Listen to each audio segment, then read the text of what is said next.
The drift velocity of free electrons in a conductor is V when the current I is flowing in it if both the radius and the current are doubled।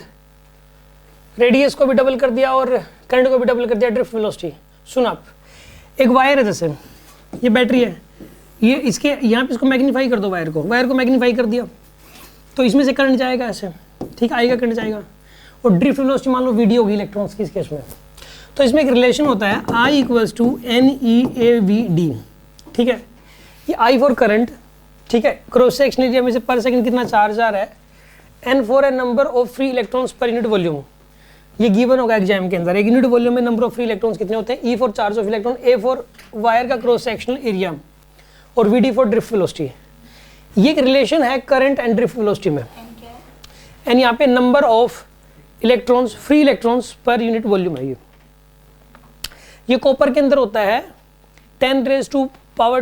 Electrons पर metre cube, मतलब 1 metre cube का एक copper ले लो, 1 metre cube मतलब 1 metre ऐसे, 1 metre ऐसे और 1 metre ऐसे, पूरा कॉपर का बना हुआ है, तो उसके अंदर 10⁻² फ्री इलेक्ट्रॉन्स होते हैं। ये आपको याद नहीं करना, एग्जाम में गिवन होगा, लगभग इतना होता है अप्रोक्स, ठीक है ना, और ये मतलब इसी ऑर्डर का मिलेगा हमेशा ही, एग्जाम में गिवन होगा। ये अगर जरूरत पड़ी तो क्या कर रहे हो, ई चार्ज ऑफ इलेक्ट्रॉन है, इसकी वैल्यू होती है 1.6 × 10⁻⁻19 coulomb, a wire cross section area है। अब ये वाला जो फॉर्मूला है, इसके हमें ये आया कहाँ से उस पर नहीं जाना ड्रॉपर बैच में, क्योंकि ये बोर्ड का एग्जाम नहीं देना आपको, इसमें मैथमेटिक्स है इसके डेरिवेशन के अंदर।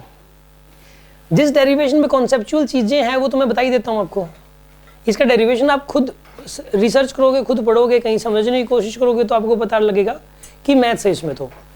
आपको सिंपली अगर बाय द वे क्वेश्चन आ जाए पेपर में तो रिजल्ट याद करना, I = NeAVD, I = NeAVD, current और ड्रिफ्ट वेलोसिटी। अगर किसी क्वेश्चन में करंट और ड्रिफ्ट वेलोसिटी वर्ड आ जाए तो समझ जाना कि ये वाला फॉर्मूला लगेगा वहाँ पे, करंट और ड्रिफ्ट वेलोसिटी वर्ड आ जाए तो। आगे बात समझ में आपको, इसके अंदर जो है ना, अब इसने क्या बोला है, drift velocity of electron in the is V, चलो VD की वैल्यू तो इसने V they the, when the current is I, जब करंट I था तो ड्रिफ्ट वेलोसिटी थी V। इफ द रेडियस को डबल कर दिया, रेडियस को डबल करने से बताइए क्या होता है, एरिया 4 गुना हो जाएगा, एरिया 4 टाइम्स कर दिया, करंट को डबल कर दिया, इसको 2 टाइम्स कर दिया, ठीक है, तो VD पे क्या इफेक्ट पड़ेगा, V/2 हो जाएगा, क्योंकि A की जगह 4A पुट कर दो और I की जगह 2I पुट कर दो, दोबारा सोल्व कर लो। पहले केस में VD जो आ रहा था दोबारा ये पुट करने के बाद जो आएगा तो पहले से आधा आएगा, ठीक है ना। तो अभी तो VD मतलब बिफोर, अगर इसमें अगर हम पहले की सोल्व करें, इसमें जो VD आएगा ना,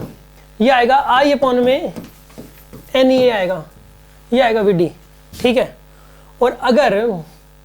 इसके अंदर दोबारा VD कितना आएगा बताइए आप, I की जगह क्या पुट करना है 2I